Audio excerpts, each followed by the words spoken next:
Assalamualaikum warahmatullahi wabarakatuh. Perkenalkan, nama saya Indik Saputra dengan NIM 0502 1382380807.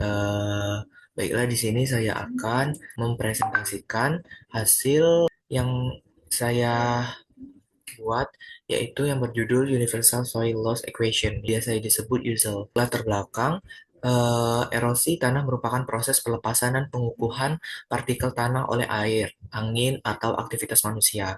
Dalam skala besar, erosi dapat menyebabkan degradasi lahan, menurunnya produktivitas pertanian, dan sedimentasi sungai serta waduk. Diperlukan metode untuk memprediksi laju kehilangan tanah agar tindakan konservasi dapat dilakukan tepat waktu dan tepat sasaran. Salah satu metode yang umum digunakan terbukti efektif. Untuk latar belakang ini menjelaskan alasan pentingnya mempelajari erosi tanah, khususnya di Indonesia yang memiliki curah hujan tinggi dan kondisi topografi yang kompleks. Usual diperkenalkan sebagai metode yang berguna untuk memperkirakan kehilangan tanah secara kuantitatif. Nah, di sini ada tujuan. Untuk tujuannya ini menjelaskan konsep dasar dan komponen rumus usual, mengurangi peran masing-masing faktor dan menentukan laju erosi, menunjukkan cara perhitungan laju erosi menggunakan USL, menyampaikan interpretasi hasil dan relevasinya terhadap konservasi tanah. Nah, untuk tujuannya ini menjabarkan tujuan utama, yaitu memberikan pemahaman menyeluruh tentang USL, termasuk rumus dan faktor-faktornya, serta cara mempresentasikan hasilnya untuk konservasi tanah. Nah, selanjutnya apa itu USL? Untuk USL sendiri itu yaitu singkatan dari Universal Soil Loss Equation, adalah rumus empiris yang digunakan untuk memperkirakan rata-rata kehilangan tanah tahunan akibat erosi tanah, terutama erosi lembar sheet erosion.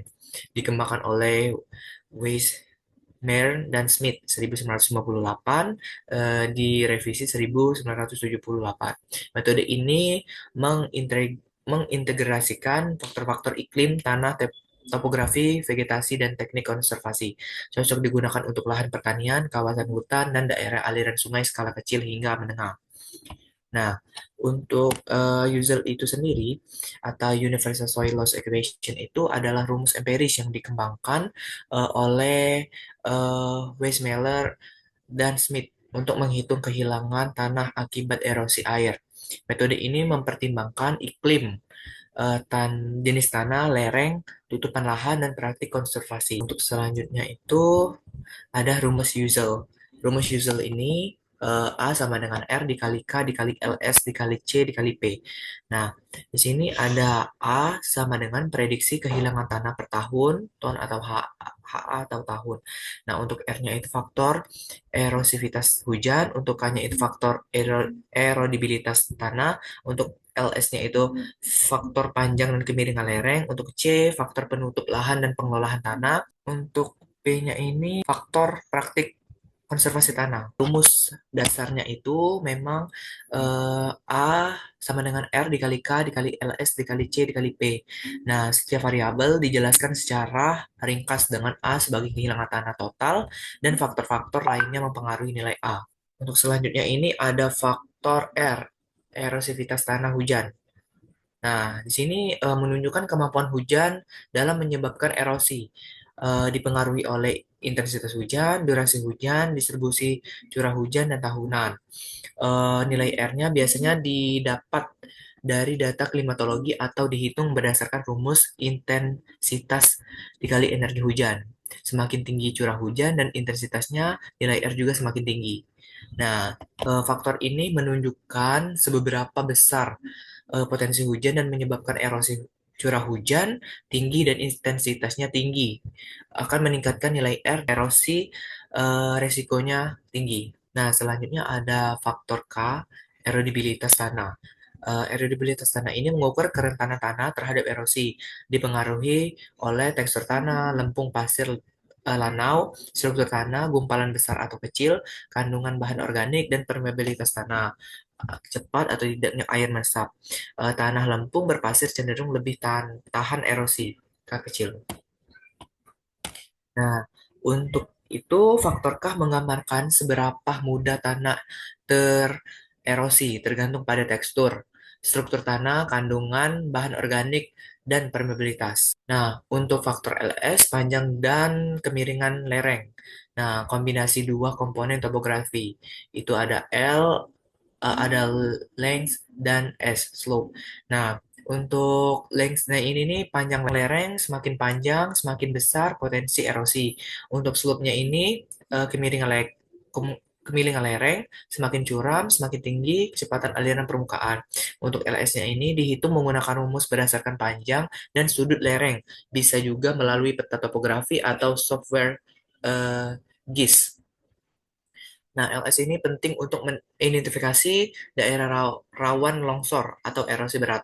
Nah, untuk LS sendiri ini nih menghubungkan efek panjang, lereng, dan sudut kemiringannya. Semakin panjang dan curam lereng, semakin besar potensi aliran permukaan erosi. Nah, untuk selanjutnya ini ada penutupan lahan. Penutupan lahan ini menunjukkan pengaruh vegetasi dan sistem budidaya terhadap perlindungan permukaan tanah dari pukulan air hujan.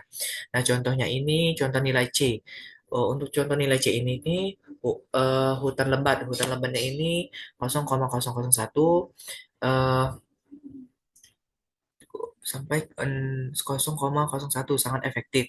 Untuk lahan pertaniannya ini tanpa tutupan 0,4 sampai 1 rentan erosi.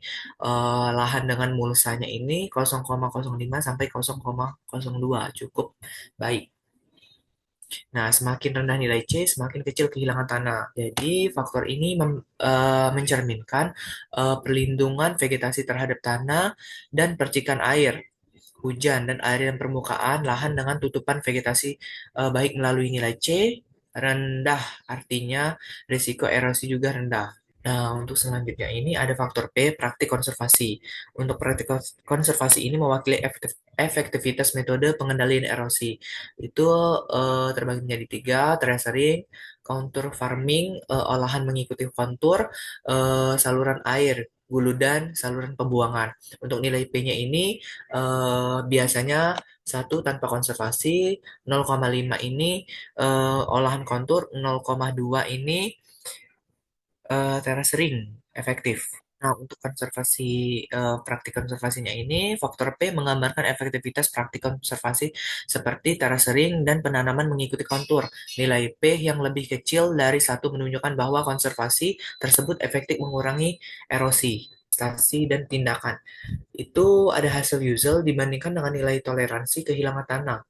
T value biasanya sekitar 10 ton untuk lahan pertanian. Jika A lebih dari T, tindakan konservasi harus dilakukan. Contoh tindakan menanam penutup tanah, meningkatkan bahan organik tanah, terasering lereng. Itu selanjutnya kelebihan dan keterbatasan usual. Nah, untuk kelebihan dan keterbatasan user ini, untuk kelebihannya itu terdapat menjadi tiga bagian, yaitu mudah digunakan, dapat diterapkan di berbagai jenis lahan, cocok untuk perencanaan konservasi tanam. Untuk keterbatasan itu terbagi menjadi dua, tidak mencakup erosi parit dan longsoran, bersifat statis, tidak memperhitungkan perubahan iklim atau penggunaan lahan dalam waktu. Nah, untuk kesimpulannya itu, metode usual merupakan pendekatan empiris yang sangat berguna dalam memperkirakan kehilangan tanah akibat erosi air, khususnya erosi lembar, dengan mempertimbangkan 5 faktor utama, yaitu erosivitas hujan atau R, erodibilitas tanah K, panjang dan kemiringan lereng LS, penutupan lahan C, serta praktik konservasi P. Rumus ini mampu memberikan gambaran kuantitatif dengan tingkat kerusakan lahan yang mungkin terjadi. Usual banyak digunakan karena sifatnya yang sederhana, namun cukup akurat jika didukung oleh data yang memadai, meskipun memiliki keterbatasan seperti tidak mencakup erosi alur atau massa. Usual tetap menjadi alat penting dalam perencanaan konservasi tanah. Penggunaan metode ini perlu dibarengi dengan observasi lapangan agar hasil benar-benar sesuai. Baiklah, mungkin sekian presentasi saya tentang user. Apabila ada salah-salah kata, saya mohon maaf. Saya akhiri wabillahi taufik wal hidayah. Wassalamualaikum warahmatullahi wabarakatuh.